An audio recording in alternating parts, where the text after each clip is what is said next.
Opinions expressed by entrepreneur contributors are their own. Almost everyone dreams of making money while they sleep. But, is it completely feasible? Well, actually, it is.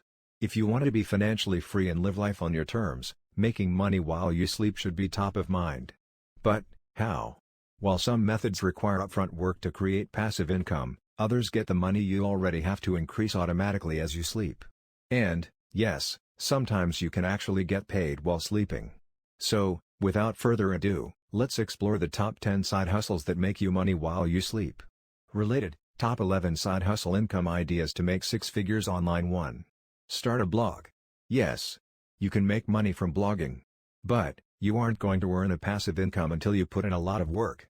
And, it might take you months, if not years, until this happens. The good news is that it's pretty easy to make an extra $500 to $2,000 per month in your first year of blogging.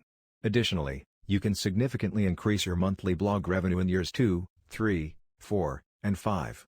According to Glassdoor, the average blogger makes more than $48,000 per year. But, it's not out of the realm of possibility to make six figures from your blog.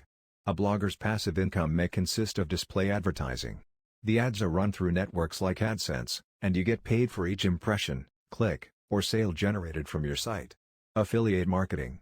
This is when you get a special link to use on your site for a specific company or product. For every conversion made through a link, you are paid. Even though old posts may have been written weeks, months, or years ago, they could still generate income. Course sales. Bloggers that become authorities on a particular subject can create a course based on their expertise. It takes a lot of work to create the course. However, it becomes passive since you can sell it indefinitely without much effort. Before you'll start seeing cash flow from any of these sources, you will have to invest some time and energy. As a rule of thumb, the more time and energy you put into your blog, the higher the ROI will be.